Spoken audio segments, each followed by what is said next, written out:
குழிப்பொருத்தம் என்றால் என்ன? குழிப்பொருத்தம் என்பது வாஸ்துவில் மிக முக்கியமான பங்கு வகிக்குது. திருமணம் செய்யும் போது பையனுக்கும் பொண்ணுக்கும் 10 பொருத்தம் பார்க்குற மாதிரி கட்டடத்தினுடைய வெளியளவு நிர்ணயம் செய்து 11 பொருத்தங்கள் அறியப்படுவதுண்டு.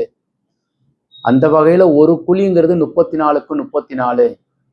உங்க சதுரடியை டிவைடட் பை 8.03 ஆல் வகுத்தமையானால் கிடைப்பது குழி. அதுல 11 பொருத்தங்கள் உள்ளது. அதில் அதி உன்னதமான முக்கியமான ஒன்று கர்ப்ப பொருத்தம், 1வது பொருத்தம்.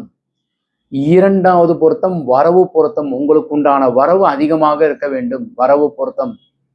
3வது செலவு குறைவாக இருக்க வேண்டும். ஒரு வீடு கட்டியிருக்கிறோம், செலவு குறைவாக இருக்க வேண்டும், வரவுக்கு மேல செலவு இருக்கக்கூடாது, 3வது. 4வது பொருத்தம் யோனி பொருத்தம். கணவன் மனைவி பிள்ளைகளுடைய ஒற்றுமை கொண்டது யோனி பொருத்தம். எப்பவுமே சண்டை சச்சோரம் இருந்துச்சுன்னா அப்போ யோனி அங்க கரெக்டா இல்லை. 5வது பொருத்தம் நட்சத்திர பொருத்தம். உங்க ராசிக்கு உண்டான அமைப்பு கொண்ட நட்சத்திர பொருத்தம். 6வது பொருத்தம் வார பொருத்தம். அந்த வாரம் முழுவதும் மகிழ்ச்சியா இருக்கிறது.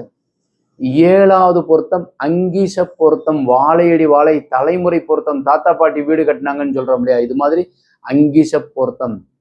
8வது ஜாதி பொருத்தம். வீட்டிற்கு அருகாமையில் இருக்கிறது. இந்த பூமி உங்களுக்கு நிறைய நன்மைகள் செய்யும். அதுல பிராமண ஜாதி வச்சு கட்டிக்கிறது ரொம்ப சிறப்பு. 8.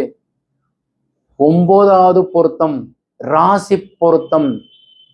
10வது பொருத்தம் திதி பொருத்தம் அப்படின்னு சொல்றது.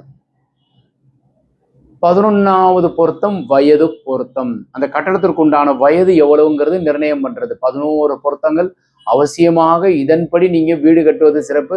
உங்க கட்டடத்திற்கு உண்டான வயதையும் நிர்ணயம் பண்ணி நீங்க செயல்படுவது சிறப்பு. உங்களுக்கு குழிப்பொருத்தம் பார்க்க வேண்டும் நினைச்சோம்னாக்கா எங்க வகுப்புல கலந்துக்கோங்க, இல்லை உங்க பிளான் அனுப்பி வச்சு தெரிஞ்சுக்கலாம். கீழே இருக்கிற நம்பர் கான்டாக்ட் பண்ணுங்க. வணக்கம்.